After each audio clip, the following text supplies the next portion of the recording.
Any doubt? No no.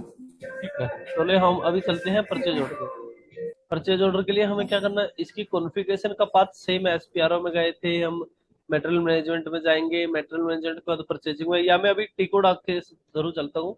OLME, OLME सीधा हम purchasing के व्यू में चले जाएंगे, जो यहाँ पे आ गया। परचेजिंग में व्यू के आने के बाद हमने अभी यहाँ पे कॉन्ट्रैक्ट किया था, कॉन्ट्रैक्ट के ठीक थोड़ा सा ऊपर परचेज ऑर्डर है। जो मेन कंसेप्ट है P2P का, जो मेन कंसेप्ट होता है, वो वाला कंसेप्ट अब परचेज ऑर्डर रहता है। तो परचेज ऑर्डर के अंदर हमें भी ऐसे ही करना है, यहाँ पे हम जाएंगे। इसके अंदर मैंने अभी देखा, आपको बताया था कि नंबर सीरीज जो RFQ कॉन्ट्रैक्ट की है वो सेम ही रहेगी। तो हम इसकी भी नंबर सीरीज चेक कर रहे हैं। तो यहाँ पे इसकी अगर आप देखोगे तो ये सेम ही नंबर सीरीज आ रही है। देखो यहाँ पे सभी पे एक्सटर्नल के फ्लैग लगे हुए हैं। और अभी हमने 44 लिया था, जो एक्सटर्नल था मेरा, ये वाला मेरा लिया था हमने अभी सीरीज हम जो बना रहे थे, और इसका इंटरनल नंबर सीरीज मेरी उठ के आ रही थी ये वाली। ठीक है, इसका मैं कोई भी नंबर सीरीज ले लूंगा जब भी हम डॉक्यूमेंट टाइप बनाएंगे पीओ की डॉक्यूमेंट टाइप के लिए। अगर मान लेता हूँ मेरे पास ये इंटरनल है, तो इनमें से अगर मैं मान लेता हूँ 45 नंबर को ले लूंगा जब भी हम कोई पीओ बनाएंगे। 45 या 46 डॉक्यूमेंट टाइप क्रिएट करेंगे। ठीक है, ये मेरे डॉक्यूमेंट टाइप क्रिएट करने का कंसेप्ट सेकंड नंबर पे है, इस पे मैं गया और यहाँ पे आया। यहाँ पे भी सिस्टम के जैसे मैंने RFQ के, सॉरी, पीआर के टाइम पे बताया था, एनबी, ठीक है, जैसे मैंने पीआर के टाइम पे बताया था आपको, एनबी डॉक्यूमेंट टाइप होती है मेरी, और उसके अलावा दो तीन और अलग अलग डॉक्यूमेंट टाइप बताई थी। एफओ होता है मेरा सर्विस के लिए, एन यूबी होता है मेरा सब कॉन्ट्रैक्ट, सॉरी, स्टॉक ट्रांसफर के लिए। तो ऐसे ही कंसेप्ट इसमें है। परचेज ऑर्डर के अंदर अगर आप देखोगे यहाँ पे, एनबी को अगर आप यहाँ पे देखोगे तो एनबी मेरी स्टैंडर्ड होती है, जो एसएपी खुद देता है कि आप कोई भी पीओ बनाना है तो आप एनबी से बनाइए। जैसे अगर आप हम यहाँ पर नीचे आएंगे, एनबी ये स्टैंडर्ड पीओ की डॉक्यूमेंट टाइप है। अगर मेरे को नॉर्मली कोई भी डॉक्यूमेंट टाइप क्रिएट करनी है जो स्टैंडर्ड है, तो हम इससे कॉपी करेंगे। स्टैंडर्ड का मीन से कि P2P का कंसेप्ट करना है तो हम इसको यूज करेंगे। अगर मान लो मेरे को एसटीओ का कंसेप्ट करना है, एसटीओ का कंसेप्ट करना है तो मेरे को यूबी से कॉपी करूंगा मैं।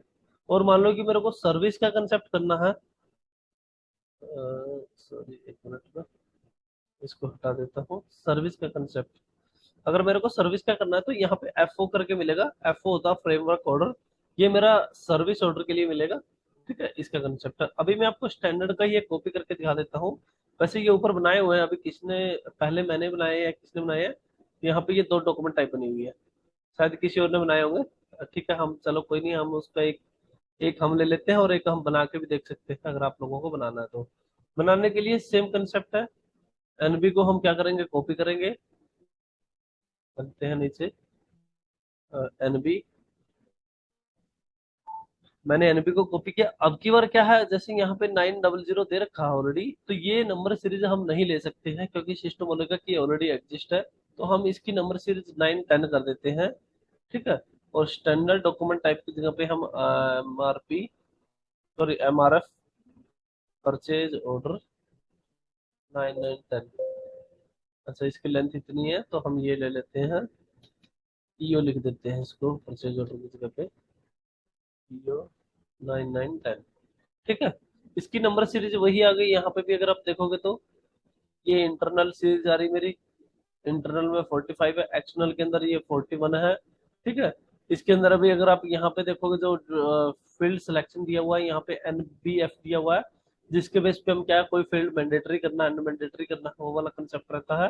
ठीक है, इसको हम अभी चलते हैं, बाकी इसमें कोई चीज ऐड करने की जरूरत नहीं है, हमें ऐसे कॉपी करना है इसको। एंटर कर रहा हूँ जैसे मैं, तो अभी एंटर किया तो ये ऑटोमेटिकली 146 लाइन है जो कॉपी हो गई है। जैसे मैंने इसको क्लिक किया, ओके किया, तो मेरी लाइन आइटम में अभी सिस्टम शो कर देगा। ठीक है, यहाँ पे अगर मैं इसको साइड से करूंगा तो ये मेरा आ गया। इसके बाद में अगर मेरे को ये देखना है कि कौन से डॉक्यूमेंट टाइप आए, तो यहाँ पे अगर आप देखोगे तो ये अलग अलग आए। अभी मैं आपको क्यों बताता हूँ कि भाई एनबी से कॉपी इसको करो, अगर मान लो कि आपको सर्विस का लेना है तो एफओ से करो। इसका कंसेप्ट समझिए थोड़ा। हाँ, एफओ को जैसे मैं अगर लेता हूँ, आइटम कैटेगरी पे जाता हूँ, तो अगर आप यहाँ पे देखोगे तो कौन सी मिल रही है आपको, ब्लैंक, बी और डी। मोस्टली इसका यूज किसके लिए बताया था मैंने, सर्विस के लिए। तो ये डी का कंसेप्ट है, वहां पे ये दे रखा। बाकी की अगर स्टैंडर्ड में देखोगे, यहाँ पे आपको बाकी 7-8 लाइन मिलेगी, लेकिन इस सर्विस के केस में केवल 3 ही है जो नॉर्मली यूज हो रही है। बाकी ऊपर की चीजों को हम हटा सकते हैं, डिलीट कर सकते हैं, केवल डी को रख सकते हैं। अगर हमें कुछ ऐसा रिक्वायरमेंट लगता है कि क्लाइंट के अकॉर्डिंग ठीक है, जैसे अगर आप अभी यूपी को देखोगे, यूपी के अंदर चलते हैं और आइटम कैटेगरी देखते हैं। अगर आप आइटम कैटेगरी की बात करोगे, यूबी के अंदर केवल एक की ही दे रखी है, यू में स्टॉक ट्रांसफर दे रखा है। ठीक है। तो ये अलग अलग डॉक्यूमेंट टाइप है जो स्टैंडर्ड है, इसीलिए हम इनको पर्टिकुलर से ही कॉपी करके हमें बनानी होती है। नहीं तो ऐसा नहीं है कि हमने मान लो कि बनानी मेरे को ये वाली है, स्टैंडर्ड की बनानी है, मैंने एनबी से कॉपी करने की जगह पे एफओ से कर दी, और सर्विस का बनाना है मैंने एनबी से कॉपी कर दी, तो वो थोड़ा मिसमैच होगा। कंसेप्ट में थोड़े उसके आगे इशू आएंगे चल के, आपको वो मैं बताऊंगा जब हम पीओ बनाएंगे तो। ठीक है, डॉक्यूमेंट टाइप क्रिएट हो गई। असाइनमेंट मैंने आप लोगों को बताया था, जैसे हमने अभी कॉपी किया है तो ऑटोमेटिक मेरे सारे के सारे असाइनमेंट ऑटोमेटिक हो गए हैं। जैसे हमने जिससे भी कॉपी किया है तो उसके असाइनमेंट सिस्टम क्या कर लेता है, ऑटोमेटिक कॉपी करके ले आता है। ठीक है। अभी हम बैक करते हैं। ये मेरे नंबर सीरीज डली थी, नंबर सीरीज 44 से हमने ले रखी है, वो सेम रखेंगे। इसके बाद मैं इसको सेव कर देता हूँ। ये मेरा सेव हो गया। बैक करता हूँ। बैक करने के बाद यहाँ पे अगर आप देखोगे, अभी टोलरेंस लिमिट है, रिलीज स्ट्रेटजी है, स्क्रीन लेआउट है, या जो मोस्टली दो तीन चीजें कॉमन है वो आपको मैं बता देता हूँ। जैसे रिलीज स्ट्रेटजी का कंसेप्ट मैंने आप लोगों को बोला ही कि हम बाद में करेंगे। इसके बाद में यहाँ पे स्क्रीन लेआउट हम देखते हैं, हर बार देखते हैं, आरएफक्यू हो, कॉन्ट्रैक्ट हो, या फिर मेरा पीआर हो। ठीक है, ऐसे ही मेरा टेक्स्ट की आईडी मेंटेन करनी है, तो वो वाली चीजें। लेकिन इसके साथ साथ में अगर आप देखोगे, अभी परचेज ऑर्डर को हमने जैसे ओपन किया तो इसके अंदर बहुत सारी चीजें दे रखी है। जैसे अगर यहाँ पे देखोगे तो स्टॉक ट्रांसफर ऑर्डर के लिखा है। अगर मान लो हमें एसटीओ का कंसेप्ट करेंगे तो उस टाइम पे यहाँ पे हमें कॉन्फ़िगरेशन करनी पड़ेगी। ठीक है। तो इसीलिए कुछ कुछ चीजें क्या कर रखी है, नई ऐड कर रखी है हमें। अगर मान लो इसके अंदर कुछ वर्जन मैनेजमेंट ऐड करना है, या फिर मैं कोई भी इसको ऑर्डर को रिजेक्ट कर रहा हूँ, ब्लॉक कर रहा हूँ, कैंसिल कर रहा हूँ, उसके रीजन देने हैं। ठीक है। ये वाली चीज दे सकता हूँ। या फिर इसके अंदर एक यहाँ पे टोलरेंस लिमिट है, सेट टोलरेंस। ये अभी हमने एक टाइम पे बना दी थी, लेकिन मैं आपको फिर भी दिखा देता हूँ। ये क्या होती है, हमारा कोई भी हम कंपनी कोड देते हैं, ये एमएम की साइड से, परचेजिंग की साइड से रहती है। ठीक है, ऐसा नहीं है कि एफआई वाला करता है इसको, परचेजिंग एमएम की साइड से रहती है। ये क्या होती है कि जब भी हम पीओ बनाने के बाद जीआरएन करेंगे तो सिस्टम क्या करेगा, इसकी एक टोलरेंस को मेंटेन करवाएगा कंपनी कोड के लिए। अगर वो मेंटेन नहीं है तो एरर देगा। अगर हमने वो मेंटेन कैसे करनी है वो देख सकते हो आप। जैसे हम परचेज ऑर्डर में आए थे, परचेज ऑर्डर में आने के बाद यहाँ पे हम टोलरेंस लिमिट के अंदर जा सकते हैं, प्राइस वेरिएंस में। इसके अंदर अगर आप देखोगे तो यहाँ पे ये दे रखा है कंपनी कोड, और यहाँ पे दे रखा है की के अंदर हम अपनी कंपनी कोड को ही सर्च कर लेते हैं, जैसे सीधे सीधे TK1, TKS1, TKS1। ठीक है। TKS1 के अंदर अभी हमने क्या कर रखा, प्राइस वेरिएंस केवल एक PE को असाइन कर रखा है। ठीक है। इसका कंसेप्ट जब हम मायरो करें, सॉरी जीआरएन करेंगे, जीआरएन के टाइप में प्राइस वेरिएंस का कोई भी अगर जीएल उठाना है तो इसके बेस पे उठाता है सिस्टम। ठीक है। बाकी ये एफआई के साथ में इंटीग्रेटेड है, जिस टाइम पे हम एक एफआई की क्लास करेंगे तो उस टाइम पे मैं बता दूंगा इसको। ठीक है। मोटा मोटी मेरी अभी कॉन्फ़िगरेशन पीओ की है वो कंप्लीट हो गई है। अब हम पीओ को कैसे क्रिएट करते हैं उस पर चलते हैं। पीओ को क्रिएट करने के भी ऐसे ही तरीके हैं, जैसे अभी यहाँ पे आते हैं पीओ पे। पीओ पर अभी हम पीओ अगर क्रिएट करेंगे तो पीओ को क्रिएट करने के अलग अलग दो तीन तरीके हैं। जैसे सबसे पहला तो ये है, यहाँ पे नोट करता हूं मैं। ठीक है। पीआर है, उसके अगेंस्ट में मैं पीओ बना सकता हूँ। सॉरी,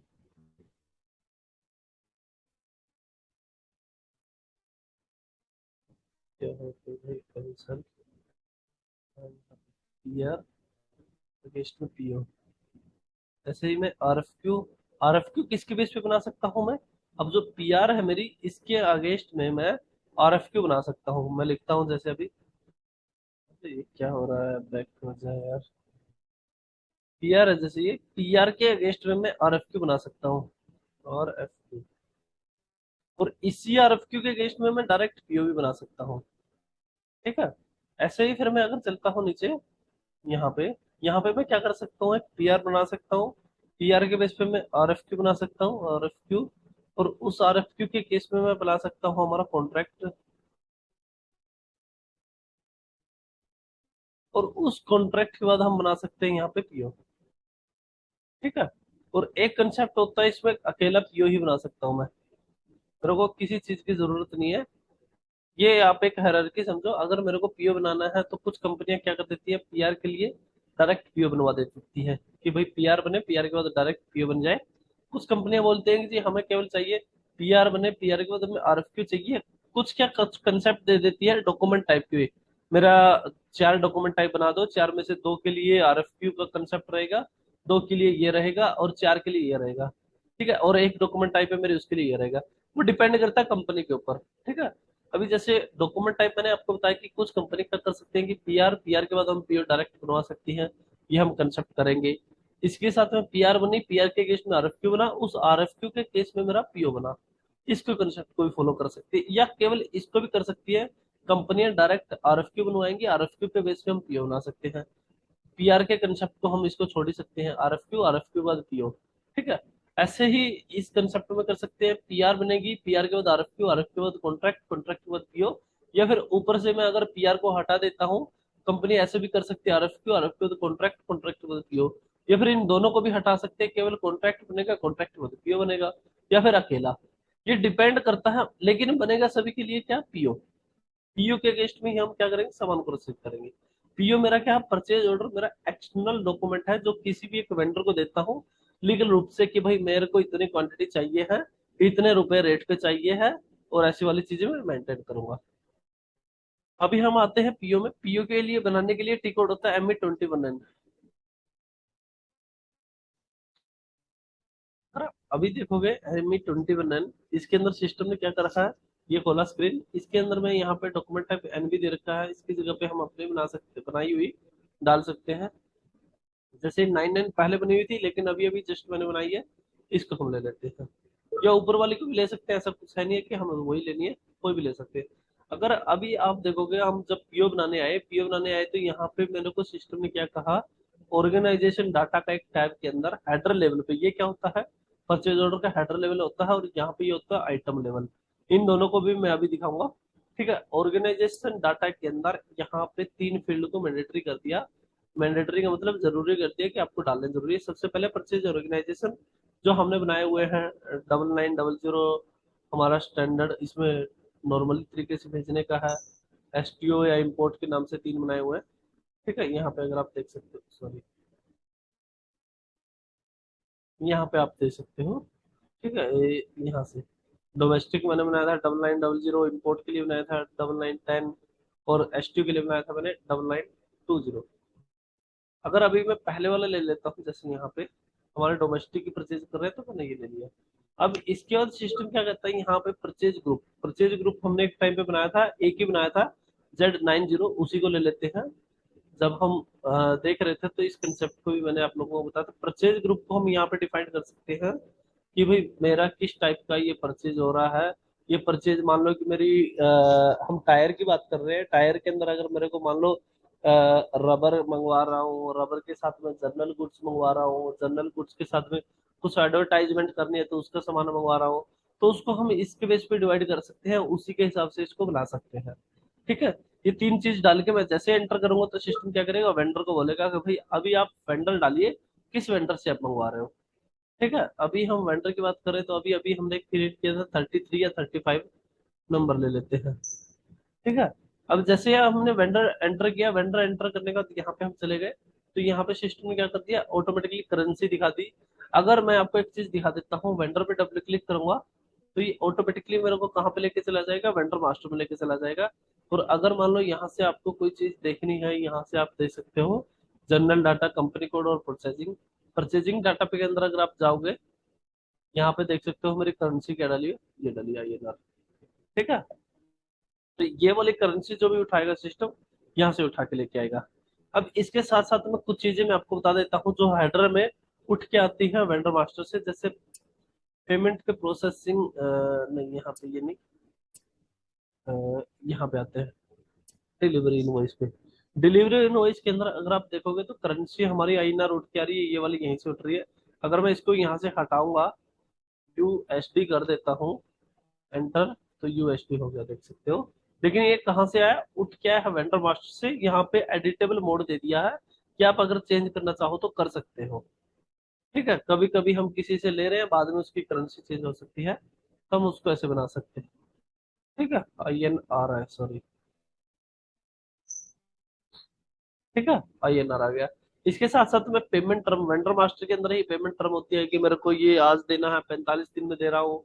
मैंने जब वेंडर मास्टर का क्रिएशन कर रहा था उस टाइम पे मैंने आप लोगों को बताया हो, अगर आप लोगों को किसी को याद हो, इमीडिएट डू करना है या 45 दिन में, 30 दिन में, जो भी करना मेरे को, उस बेस पे मैं इसको कर सकता हूँ अगर मेरे को करना है। ठीक है, ये वाली चीज भी अगर हम वेंडर मास्टर में मेंटेन कर देंगे तो वहां से उठ के आती है।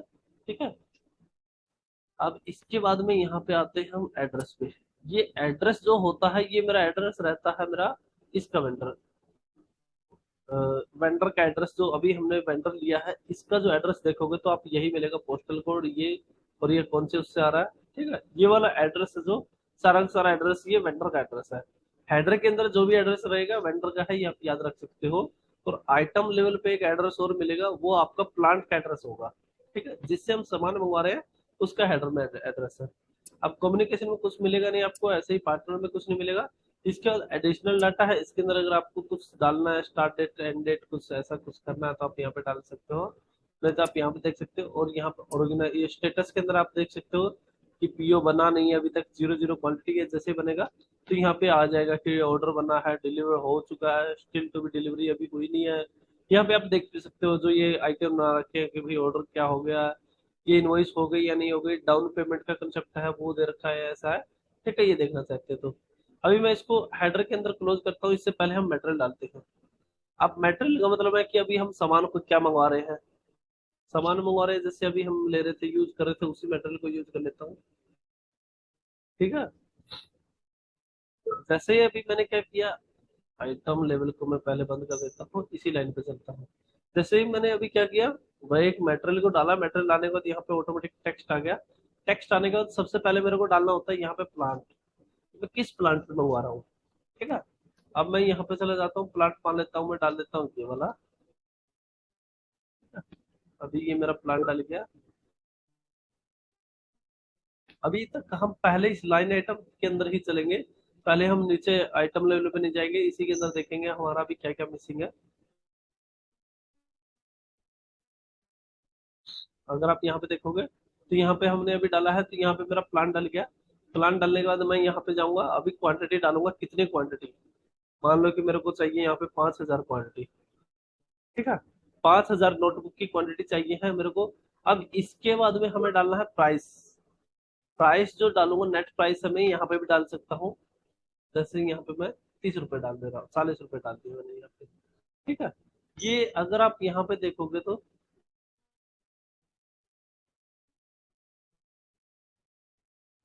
और वो मेरी स्क्रीन नहीं देख पा रहे हो क्या?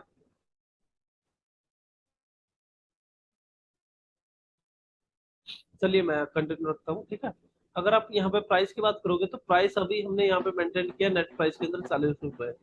ये वाले 40 रुपए की अगर आप यहाँ पे देखोगे, यहाँ पे आइटम लेवल के अंदर कंडीशन का टैब है।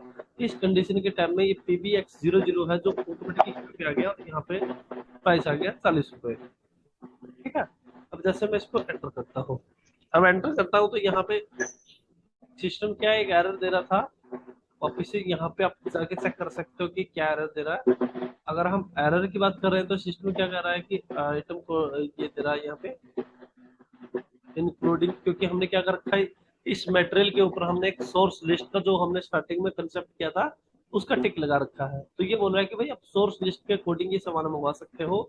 या तो हम क्या कर सकते हैं, इस मटेरियल की सोर्स लिस्ट चेक करेंगे और उस लिस्ट में कौन सा वेंडर है मेरा वो देखना पड़ेगा। अगर हम उसके अकॉर्डिंग बनाएंगे तो सिस्टम बनाने दे देगा, नहीं तो हमें मेटल मास्टर से वो सोर्स लिस्ट को हटाना पड़ेगा।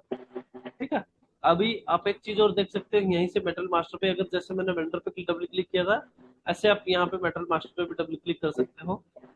जैसे डबल क्लिक करोगे तो आप यहाँ पे लेके आ सकते हो, परचेजिंग में आ गया, मेटल मास्टर में आ गया, और मेटल मास्टर में हमारा जो ये सोर्स लिस्ट का टैब पे क्लिक लगा हुआ है, ये हटाना पड़ेगा।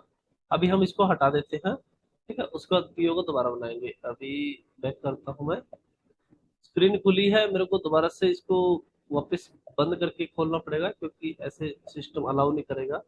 MM02 में जाता हूँ मैं,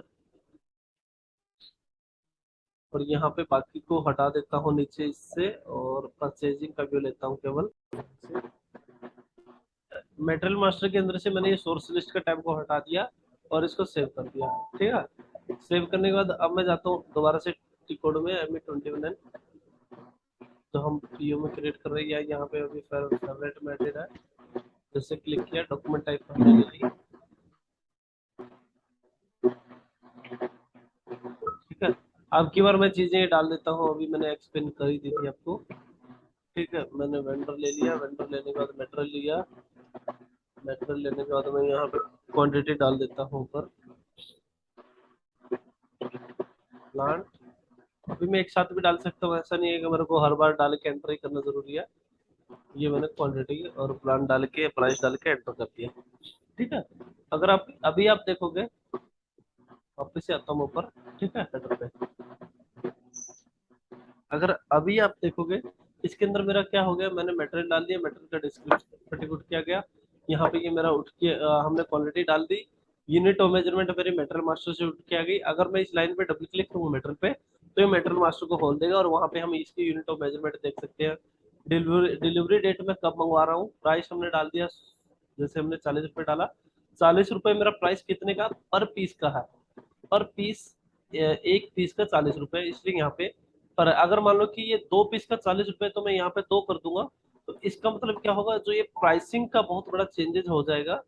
इस चीज को अगर आप नोट कर सकते हो कभी, अगर पर पीस को चेक कर सकते हो।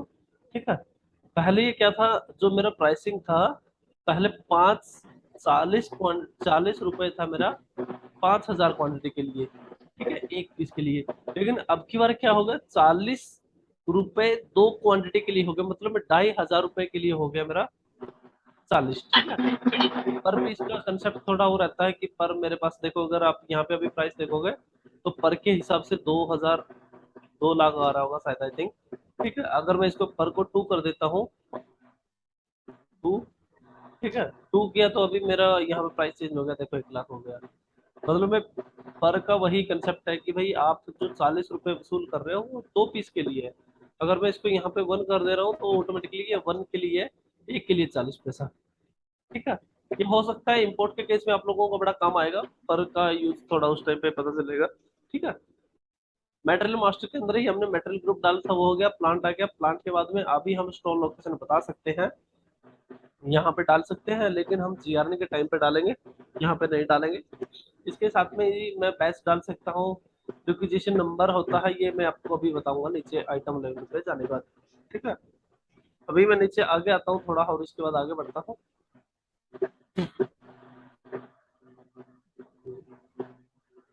यहाँ पे। ठीक है, यहाँ पे आए तो देखो, पहले हम क्या कर रहे हैं, अभी वेंडर और मेटेरियल का कॉम्बिनेशन के साथ बना नहीं है, तो इसलिए यहाँ पे इन्फो रिकॉर्ड क्या आ रहा है, ब्लैंक आ रहा है।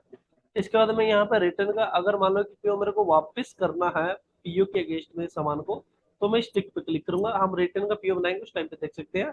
या फिर कभी कभी क्या हो सकता है कि मैं मान लो कि नोटपैड मंगा रहा हूँ, नोटपैड के साथ में क्या मेरे को पेन फ्री मिल रहे हैं, दो क्वांटिटी 2 पीस या 10 पीस कितना भी।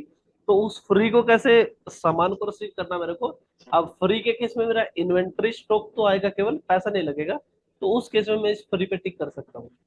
ठीक है, यहाँ पे ऐसा भी नहीं है कि मैं केवल एक ही लाइन को डालूंगा, यहाँ पे मल्टीपल डाल सकता हूँ, 10 20 30 ऐसे डाल सकता हूँ। ठीक है, अभी हम डायरेक्ट बना रहे हैं, तो इसलिए यहाँ पे अगर आप लास्ट में देखोगे, यहाँ पे आ रहा है परचेज रिक्विजिशन ब्लैंक है, और इसके बाद में आएगी यहाँ पे परचेज रिक्विजिशन की लाइन आइटम। ठीक है, agreement number, contract number, contract के बाद में यहाँ पे RFQ नंबर। अगर मेरे पास ये किसी से कॉपी करके बना रहा हूँ, तो जैसे हम अगर कॉन्ट्रैक्ट अभी बनाया था हमने, उससे कॉपी करेंगे या RFQ से करेंगे, तो यहाँ पे ऑटोमेटिक अपडेट हो जाएगा। ठीक है, अभी मैं आपको नीचे लेके चलता हूँ आइटम पे। आइटम पे के अंदर अगर आप देखोगे, तो यहाँ पे आपको थोड़ी चीजें समझ में आएंगी, कुछ कुछ चीजें नहीं है, डिटेल में मिलेंगी यहाँ पे। जैसे सबसे पहले मैं आपको लेके चलता हूँ मेटेरियल के टैब पे। जब भी हम कोई भी पीओ बनाएंगे नॉर्मली, सर्विस का पीओ, सब कॉन्ट्रैक्टिंग का पीओ, या फिर मेरा एसटीयू का पीओ, उस टाइम पे मैं यहाँ पे कुछ कुछ चेंज करूंगा। यहाँ पे आइटम कैटेगरी है जो ये, जिस टाइम पे हमने UBS जो भी हम देख रहे थे वहाँ पे, सर्विस के लिए और उनके लिए, ये वाली चीजें यहाँ पे आ रही है। अभी स्टैंडर्ड का मतलब है कि P2P का प्रोसेस कर रहे हैं, तो स्टैंडर्ड है। अगर ये मेरा सब कॉन्ट्र इसका होता, जैसे सर्विस का होता, तो मैं डी अपडेट करता, या फिर ये मेरा थर्ड पार्टी होता तो एस होता, एल होता मेरा सब कॉन्ट्रैक्टिंग के लिए। ठीक है, ये यूज होता। और इसके साथ में ही इससे नेक्स्ट वाला है जैसे आइटम, ये account category. Account category assignment है, ठीक है। इसके केस में भी सेम ही होता है, ये को सेंटर पे मैं रिसीव कर रहा हूँ, एसेट के अगेंस्ट में रिसीव कर रहा हूँ, ऑर्डर के अगेंस्ट में रिसीव कर रहा हूँ, ठीक है, या भेज रहा हूँ जैसे भी, इसको हम यूज करेंगे साथ के साथ ही। तो ये दोनों का कंसेप्ट, अगर मैं मान लो यहाँ पे कुछ चेंज कर देता हूँ, मान लो कि आगे मैं यहाँ पे डी लिख देता हूँ और डी लिख के एंटर करूंगा, तो आप यहाँ पे जो ये मटेरियल डाटा का कंसेप्ट है ये टैब चेंज हो जाएगा।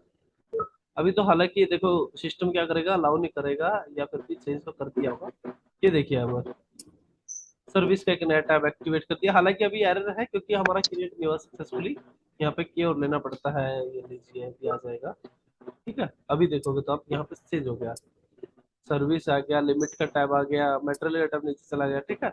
ऐसे ही मेरा अदर कंसेप्ट है, जैसे अगर मैं एल डाल दूंगा और इसको हटा दूंगा, एंटर मारूंगा, अब की बार ये कंसेप्ट क्या होगा, चेंज हो जाएगा। यहाँ पे मटेरियल का टैब सेम है, लेकिन यहाँ पे थोड़ा ऐड चेंज हो गया है सब कॉन्ट्रैक्टिंग के कंसेप्ट में, कंपोनेंट हो गए हैं, बॉम्ब से मैं कंपोनेंट डाल सकता हूँ, वो वाली चीजें। अगर मैं ब्लैक लूंगा तो ब्लैंक के केस में सिस्टम क्या करेगा, ऐसे रखेगा इसको जो भी हमने डाल रखा था। प्राइस मेरा चेंज हो गया, 40 रुपये वापस से डाल देता हूँ मैं, ठीक है। अभी देखोगे, अगर अभी मैंने देखोगे तो स्टैंडर्ड दिया, अभी कंपोनेंट का कोई टैब नहीं है यहाँ पे, ठीक है। तो ये वाली चीजें हमारा आइटम कैटेगरी के साथ में डिपेंड करेगा, और यहाँ पे ऑटोमेटिकली आइटम लेवल पे चेंज होता रहेगा। इसके अंदर मेरे को ज्यादा कुछ ऐसा नहीं है कि इन्फो रिकॉर्ड ऑटोमेटिक अपडेट है, जैसे मैं क्रिएट कर दूंगा तो मेरा इन्फो रिकॉर्ड अपडेट हो जाएगा वहाँ पे, ठीक है। सेकंड में आता हूँ यहाँ पे क्वांटिटी एंड डिस्प्ले। क्वांटिटी के अंदर ये मेरी यूनिट ऑफ मेजरमेंट अलग अलग मेंटेन होती है, अभी तो हमने एक ही मेंटेन कर रखी है। मान लो कि मैं रिसीव किसी में कर रहा हूँ और खरीदने का यूनिट ऑफ मेजरमेंट कुछ और है, रिसीविंग का अलग है, तो यहाँ पे सिस्टम ऑटोमेटिक दिखा देता है कि भाई आप जो सामान मंगा रहे हैं उसकी यूनिट ऑफ मेजरमेंट पीस में इतनी आएंगी, पीस के हिसाब से अगर आप किलो में खरीद रहे हो तो 50 पीस चढ़ जाएंगे, अगर हमने वहां पे मेंटेन किया हुआ तो ये, ठीक है। नेक्स्ट में डिलीवरी शेड्यूल है, डिलीवरी शेड्यूल का डाटा यहाँ से पिक होता है, जो हमारे यहाँ पे डिलीवरी डेट है ऑटोमेटिकली यहाँ पे आके उठती है और यहाँ पे डलती है, ठीक है, डिलीवरी डेट में। लेकिन अभी हम क्या कर रहे हैं, पीआर के अगेंस्ट में नहीं करे, अगर हम पीआर की कॉपी करके इसको पीओ बनाते हैं तो यहाँ पे पीआर नंबर मिलता है, पीआर नंबर के साथ में पीआर की लाइन आइटम, और यहाँ पे पीआर के लिए कितनी क्वांटिटी है, ठीक है, जीआरएन कितने की हो चुकी है वो यहाँ पे अपडेट करता, ठीक है। ये हम जब पीआर का करेंगे तो वहां पे देख सकते हो। आगे हम चलते हैं डिलीवरी के टैब में। डिलीवरी के टैब के अंदर यहाँ पे आप देख सकते हो पहला टैब आ रहा है, यहाँ पे मेरे पास टॉलरेंस लिमिट का, टॉलरेंस अंडर रखनी है, ओवर रखनी है, या अनलिमिटेड करनी है, ठीक है। ये वाली चीज अगर मेरे को यूज करनी है। तीसरी चीज यहाँ पे एक मेन होती है, यहाँ पे ये वाली चीज डिलीवरी कंप्लीट। डिलीवरी कंप्लीट का कंसेप्ट जो होता है वो ये होता है कि अगर मान लो पीओ मेरा 100 क्वांटिटी का है और 100 की 100 मैंने रिसीव कर ली, तो सिस्टम क्या करेगा, इसको ऑटोमेटिक अपडेट कर देगा। कुछ केस में मेरे को ये मैनुअली भी डालनी हो सकती है, मान लो 100 क्वांटिटी थी, 100 क्वांटिटी की जगह पे मेरे पास आई है 98, 2 क्वांटिटी अब मैं नहीं मंगवा रहा, उसको बंद कर रहा हूँ, पीओ को शॉर्ट क्लोज करना है, तो इस पे क्लिक कर देंगे। नेक्स्ट पे आते हैं, नेक्स्ट पे इनवॉइस का टैब। इनवॉइस के टैब के अंदर अभी आप यहाँ पे दो दो चीजें देख सकते हो। पहला तो यहाँ पे एक जीआर बेस का टिक है, ये मेरा उठ के आता है वेंडर मास्टर से। वेंडर मास्टर के अंदर अगर हम देखेंगे परचेजिंग का भी होता है, मैंने शायद उस टाइम पे आपको एक्सप्लेन भी किया होगा, लेकिन अभी दोबारा से कर देता हूँ। परचेजिंग जनरल डाटा, ठीक है। यहाँ पे अगर आप देखोगे ये रहा जीआर बेस वेरिफिकेशन, ठीक है। अगर मेरा टिक यहाँ पे लगा होता, ये टिक, तो ये ऑटोमेटिकली मेरा उठ के आता यहाँ पे मेटल मास्टर में, और ये वाला टिक क्लिक हो जाता, ठीक है। इसका बेस, इसका मतलब क्या है, ये बहुत मतलब छोटा चेक छोटा है लेकिन काम बहुत बड़ा करता है। इसका मतलब ये है कि मान लो मेरा पीओ बना है 100 क्वांटिटी का, अभी जैसे कितनी क्वांटिटी का बनाया था हमने, 5000 क्वांटिटी का, ठीक है। 5000 क्वांटिटी का मेरा पीओ बना है और सामान मैंने रिसीव किया है केवल 4000 क्वांटिटी, तो सिस्टम क्या करेगा, 4000 क्वांटिटी की ही इनवॉइस को अलाउ करेगा। इसके बेस पे GR base invoice verification, GR का मतलब है गुड रिसिप्ट के बेस पे इनवॉइस को वेरीफाई करना, ठीक है। जितने की मैंने जीआर करी होगी उतने की ही इनवॉइस करेगा, तो वो सिस्टम उसको जीआर के बेस पे चेक करेगा। हम वो आपको आगे दिखाएंगे। डाउन पेमेंट का कंसेप्ट होता है, तो वो यहाँ पे आप डाल सकते हो कि डाउन पेमेंट पर इतनी है, वो है। ये मोस्टली एफ आई के यूज करते हैं, एमएम की साइड से ज्यादा यूज नहीं होता। इसके बाद आता है टैक्स कोड। ये टैक्स कोड भी एफ आई वाले बनाते हैं, F T x P T code होता है वहाँ पे बनते हैं, लेकिन मैं आपको फिर भी एक्सप्लेन कर देता हूँ। अभी यहाँ पे ऐसे बने नहीं हुए, मैं विकास से बोलूंगा ये बनाएगा, ठीक है। ये अभी टैक्स कोड मान लो कि मेरे को जीएसटी होता जो हमारा, वो वाला सारा टेक्स्ट कोड यहाँ से उठा के लेके आएगा। ठीक है। जैसे मैंने बताया था कि मेटल मास्टर के अंदर जो एक एचएसएन कोड होता है, उस एचएसएन कोड के बेस पे ये टेक्स्ट कोड सिस्टम क्या करेगा, रीड करेगा। ठीक है।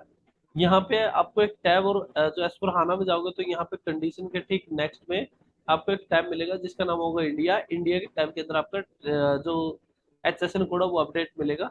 जब हम एस4हाना पे आएंगे तो वो भी दिखाएंगे आपको। ठीक है। टेक्स्ट कोड ऐसे रीड करता है, अभी तो आपका कोई है नहीं है, लगा नहीं है, तो इसलिए काम नहीं कर रहा। ठीक है। यहाँ फील्ड आ जाता है और यहाँ पे जैसे हम क्लिक करते हैं तो 12% 18% कैलकुलेट करके दिखा देता है। इसके बाद जानता हूँ मैं कंडीशन पे। ये कंडीशन का कंसेप्ट बहुत बड़ा क्रिटिकल कंसेप्ट होता है, इसको बहुत बारीकी से हम समझेंगे जिस टाइम पे हम करेंगे कंडीशनिंग अंदर। अभी तो हम नॉर्मली ये समझ लेते हैं कि जैसे मैंने आपको बताया था आरएफक्यू के टाइप पे, ये मेरा बेसिक प्राइस हो गया। बेसिक प्राइस के अंदर मेरे को कोई डिस्काउंट लगाना है, फ्रेट लगाना है, तो मैं यहाँ पे लगा सकता हूँ। यही के सेम कंसेप्ट होता है मेरा ऊपर हेडर लेवल पे। अगर आप यहाँ पे जाओगे और हेडर के ऊपर क्लिक करूंगा मैं यहाँ पे, और यहाँ पे कंडीशन पे, ठीक है, यहाँ पे भी अगर आप कंडीशन देखोगे तो सेम ही प्राइस मिलेगा आपको। लेकिन हेडर में और आइटम में फर्क क्या है भाई, यहाँ पे भी दे रखा है, यहाँ पे भी दे रखा है। इस कंसेप्ट का डिफरेंस ये है कि मान लो अभी क्या हमने एक ही लाइन आइटम बनाई है, एक मैं लाइन आइटम और बना लेता हूँ, इसका नाम रख देता हूँ पेन। पेन के बेस पे मेरे को मंगवा रहा हूँ 5,000 पेन मंगवा रहा हूँ। ठीक है। अब दो चीज मंगवा रहा हूँ, दो चीज डाल रहा हूँ, दोनों चीज का यहाँ पे सिस्टम क्या करे, आइटम लेवल पे डिफरेंट डिफरेंट प्राइस रहेगा। प्राइसिंग प्रोसीजर में यहाँ से हम इसको आगे पीछे कर सकते हैं। अभी तो एक ही लाइन है इसलिए अभी एक ही दिखा रहा है, नहीं तो मल्टीपल होगी तो यहाँ से ऐसे हम चेंज कर सकते हैं। ठीक है। तो आइटम लेवल पे अगर मान लो कि मेरे को क्या हो गया, ये जो सामान आएगा मेरा पेन और नोटबुक, इसको आने के लिए मेरे पास लग रहा फ्रेट लग रहा है, तो कोई भी गाड़ी लेके आ रहा वो मांग रहा मेरे से 400 रुपए। तो 400 रुपए में अभी या तो हो सकता है मैं इसके ऊपर अपडेट करूंगा, यहाँ पे 400 रुपए डाल दूंगा भाई फ्रेट की कंडीशन और 400, या फिर मैं बोलूँ कि भाई 200 रुपए मेरे नोटबुक के लिए है, 200 मेरे पेनों के लिए है। तो मैं क्या करूंगा, उनको आइटम लेवल पे डिफरेंट डिफरेंट कर दूंगा, इनको अलग अलग बाइफरकेट कर दूंगा। ठीक है। ये प्राइसिंग का कंसेप्ट है, जिस टाइम पे हम प्राइसिंग प्रोसीजर करेंगे तो उस टाइम पे मैं इसको दोबारा से रिकॉल करूंगा और समझाऊंगा। ठीक है। तो ऐसे ही ये प्राइसिंग प्रोसीजर आइटम के लिए यहाँ पे आपको इंडिविजुअली लाइन आइटम के लिए दिखता है, और ऊपर हेडर में दिखता है ये सभी लाइन आइटम का कॉम्बो। ठीक है। ऐसे ही नेक्स्ट में आता है टेक्स्ट। टेक्स्ट में सेम वही कंसेप्ट है जैसे मैंने आपको बताया था कि आइटम टेक्स्ट में यहाँ पे अगर मैं डाल देता हूँ कि ये जैसे आता है ना कि वारंटी ये है, फलानी है, चार चीजें लिखी होती हैं, दिस इज द रिकॉर्डिंग फलानी, ये वाली मेरे टर्म एंड कंडीशन है, वो वाली चीज मोस्टली यूज करते हैं लोग, ये वो अपडेट करते हैं। ऐसे एक होती है हेडर में भी टेक्स्ट होता है। हेडर में टेक्स्ट का मतलब क्या है, ये मेरा हेडर टेक्स्ट का मतलब रहता है कि मान लो टर्म एंड कंडीशन मैंने कुछ डाल दी, वो मेरे पूरे परचेज ऑर्डर पे एप्लीकेबल हो गई, जितने भी लाइन आइटम है सभी के ऊपर एप्लीकेबल हो गई। और नीचे अगर मैं लाइन आइटम पे डालूंगा तो वो पर्टिकुलर लाइन के लिए हो गई। मान लो कि ये नोटबुक है, नोटबुक के लिए लाइन आइटम के अंदर मैं इसको डालूंगा तो वो टर्म एंड कंडीशन मेरी केवल लाइन आइटम के लिए ही एप्लीकेबल होगी, सभी के लिए नहीं। ठीक है। इसको हम अभी ऐसे समझ सकते हैं कि हेडर और आइटम में डिफरेंस ये है। इसके बाद हम अभी आपको बताए थे कि ऊपर हेडर में एक एड्रेस होता है, वो वेंडर का एड्रेस होता है। नीचे अगर आप यहाँ पे देखोगे तो एक यहाँ पे डिलीवरी एड्रेस है। डिलीवरी एड्रेस के अंदर यहाँ पे प्लांट का एड्रेस मिलेगा आपको। जैसे अगर आप यहाँ पे देखोगे प्लांट प्लांट MF02 डला हुआ है, यहाँ पे भी MRF, सॉरी MF02 नहीं, सॉरी MRF। ठीक है। MRF टायर यहाँ पे डला हुआ है। ठीक है। 2 डला हुआ है। इसका यहाँ पे थोड़ा एड्रेस भी मिलेगा कि भाई आपका ये GT रोड है, नोएडा है, और यहाँ पे आप देख सकते हो ये वाली चीजें। ठीक है। एड्रेस मिलेगा। अभी आप एक चीज और यहाँ पे देख सकते हो, अभी क्या आ रहा है सिस्टम यहाँ पे, ये दिखा रहा प्लांट का नाम दिखा रहा है। अगर मान लो कि आपको प्लांट का नाम नहीं, कोड देखना प्लांट का, तो यहाँ पे ये पर्सनल सेटिंग का टिक होता है, इसमें जाओगे और यहाँ पे नीचे जाओगे, डिस्प्ले की पे क्लिक कर दोगे और सेव कर दोगे। जैसे हम डिस्प्ले की पे सेव करेंगे तो आप यहाँ पे देख सकते हो अभी मेरा कोड आ गया है। ठीक है। ये मेरा मेटल सॉरी प्लांट का कोड आ गया 9900। ठीक है। ये मेरी पर्सनल सेटिंग होती है, एक यूजर स्पेसिफाई होती है, अगर मेरे को मेंटेन करनी है तो वो मैं यहाँ पे कर सकता हूँ। इसी के साथ साथ में अगर आप देखोगे तो मेरे को कुछ मान लो डिफॉल्ट करना है। डिफॉल्ट वैल्यू का मतलब क्या है, जब भी मैं ME21 एंड टी कोड खोलूँ तो मेरे पास कौन सा वाला डॉक्यूमेंट टाइप आना चाहिए। अभी हमने अपना बनाया तो मैं तो ये डालूंगा। परचेज ऑर्गेनाइजेशन क्या आना चाहिए मेरा, जैसे 99 था मेरा, ठीक है, ये वाला डाल दिया। तो ये ऑटोमेटिक जब भी मैं इस टी कोड को रन करूंगा तो सिस्टम क्या करेगा, ऑटोमेटिक लेके आ जाएगा। ये वाली चीज है, और मेरा कंपनी कोड कौन सा है, TKS1। ठीक है, ये वाली चीज अगर मान लो मैं ऐसे बना के सेव कर दिया और एक नया स्क्रीन खोल के आप लोगों को दिखाऊंगा, पहले इसको सेव कर देता हूँ। ठीक है, इसके बाद यहाँ पे मैंने कंफर्मेशन का टैब है, बाकी इसमें और कुछ ऐसा नहीं है, कंडीशन वंडीशन ये आ गई, और इसको सेव कर सकते हैं। ऐसे इसको मैं चेक कर सकता हूँ, जैसे हम चेक कर रहे हैं इसको, चेक के टाइम पे कोई इशू नहीं है, ओके कर रहा हूँ। इसके बाद में अगर मेरे को प्रिंट आउट का कंसेप्ट है वो अभी स्टैंडर्ड ही दिखाएगा फिलहाल, तो पार्क और होल्ड करना है वो कर सकता हूँ, नहीं तो डायरेक्टली सेव कर सकता हूँ। अभी मान लो कि मैंने सेव कर दिया, ये नंबर आ गया, इसको मैं यहाँ पे डॉक्यूमेंट ओवरव्यू पे क्लिक कर सकता हूँ, और यहाँ पे आने के बाद मैं साइड में यहाँ पे माई परचेज ऑर्डर पे क्लिक करके जा सकता हूँ। अगर आप यहाँ पे ये जो कंसेप्ट दिया है सिलेक्शन वेरिएबल, और यहाँ पे हम माई परचेज ऑर्डर ले लेंगे, पहले ये माई परचेज रिक्वेजिशन बना हुआ है, माई परचेज ऑर्डर पे क्लिक कर देंगे, तो यहाँ पे मेरा परचेज रिक्वेजिशन की जगह पे पीओ नंबर आ गया। अभी हम लास्ट वाला ही क्रिएट हुआ होगा मेरा 7.6, ये वाला लास्ट होगा, मैंने डबल क्लिक किया और ये आ गया होगा। ठीक है, ये मेरा लाइन आइटम आ गया। इसको ऐसे ही चेंज सॉरी ऐसे इसको अगर चेंज मोड में कुछ करना है इसको, तो हम यहाँ से चेंज कर सकते हैं। चेंज में आने के बाद अभी पीओ का प्रिंट आउट का इसका कंसेप्ट होगा नहीं, अभी स्टैंडर्ड का ही प्रिंट आउट आ रहा होगा, नहीं तो यहाँ पे भी एक कंसेप्ट रहता है। जैसे हम इसको क्या कर सकते हैं, यहाँ पे गए चेंज मोड पे और मैसेज पे गया, मैं यहाँ पे आउटपुट टाइप मेरा NUB होता है, जो स्टैंडर्ड होता है, मैं उसको यूज करूंगा फिलहाल, तो NUEU। ठीक है, एंटर किया, प्रिंट आउट आ गया, सेव करता हूँ इसको, लैंडस्केप LP,